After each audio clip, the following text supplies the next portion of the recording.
Well, let's get across the market open now. Scott Phillips joining us in Motley Fool. Scott, welcome to Friday. Now, of course, the Prime Minister just calling the federal election for May 3rd. It's going to be a tight one, you would think. Seems like it, Andrew. Good morning. Yeah, that's right. And we haven't yet seen the campaign promises. So we of course, had what was effectively a campaign launch last night from the opposition leader.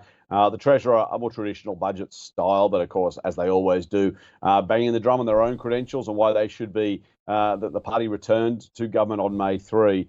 There's going to be a lot over the next month or so, mate. What we do know, of course, is both are spending us into deficits, at least as far as we know. It was interesting to hear the opposition leader last night talk about some of the programs he would cut that potentially opens up or builds a war chest of campaign promises. And we'll have to wait and see what the budget balance looks like when all those campaign promises are costed. But yeah, it's going to be a really, really interesting campaign.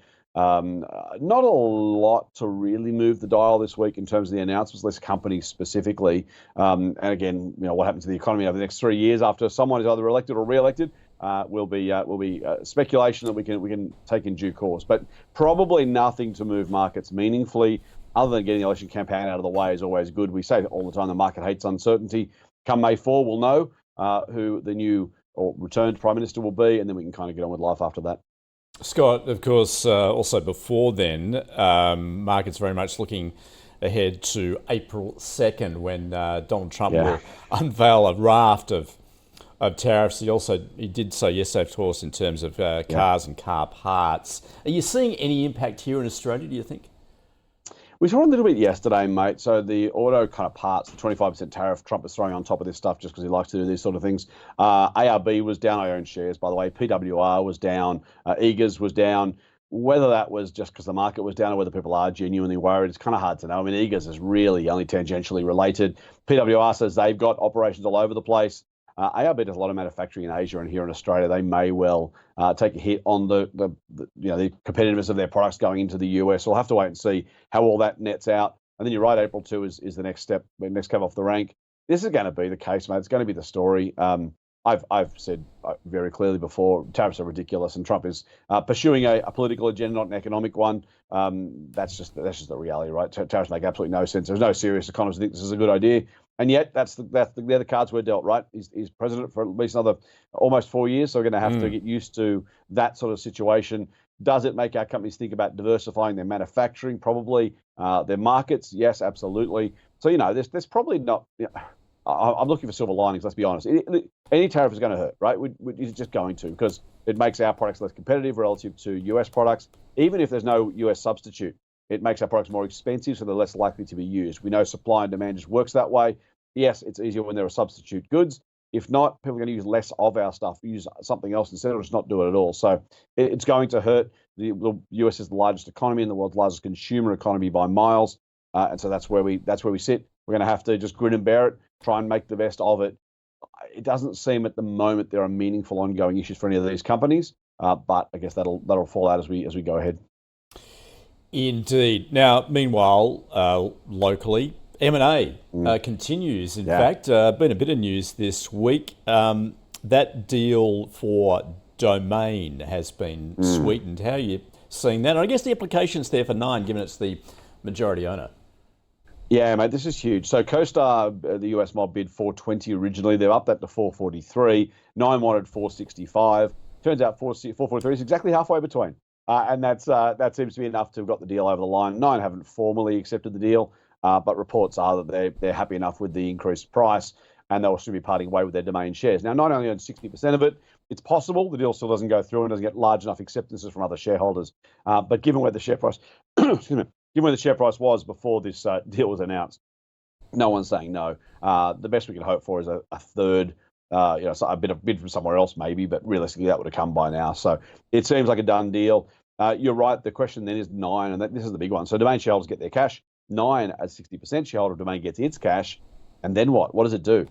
Firstly, we'll see whether or not CoStar and Nine have signed a deal to use the Domain branding and features on Nine's TV, radio, and of course the news websites and the physical papers. We know property is a massive driver of visits to and clicks on those websites in particular.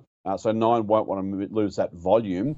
But of course, if they are going to sell their shares, they're going to do some sort of deal with Domain. There is an arm's length deal already with Domain, by the way. I should say Nine has 60% of it, but the main board is obliged to treat all shareholders the same. So maybe just an extension of that deal. Maybe not. Maybe Nine does something else, finds another way to compete in this space. But that'll be interesting. And then the $1.4 billion they're getting, it's going to go somewhere. Now, there's a bit of debt on the Nine balance sheet.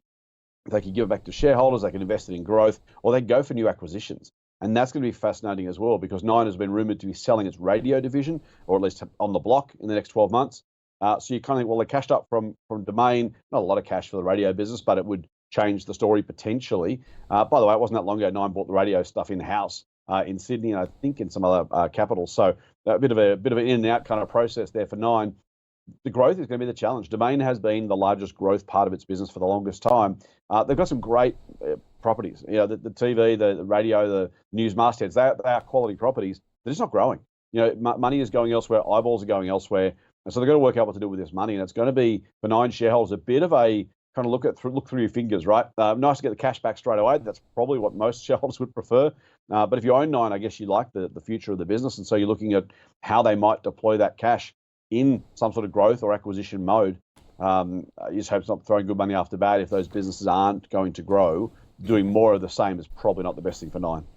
All right, keep a watch on that. Also, M&A in the retail space, this has sort of come out of nowhere, really. The Reject Shop, certainly fallen off the radar, back on there. Yeah. That premium has really been surprising. 110%. The shares were up on the news. It's a pretty good deal. $259 they're going to pay for the Reject Shop. So a couple of things. Firstly, a big jump on the day, which is brilliant. By the way, the shares, even after this bid, still well below, and the bid itself is well below where the share price was 5 years ago. So while Dollarama's probably not getting the world's best deal, having to pay double the previous share price, they get to buy a business that 5 years ago was valued at a higher market cap, at a higher valuation.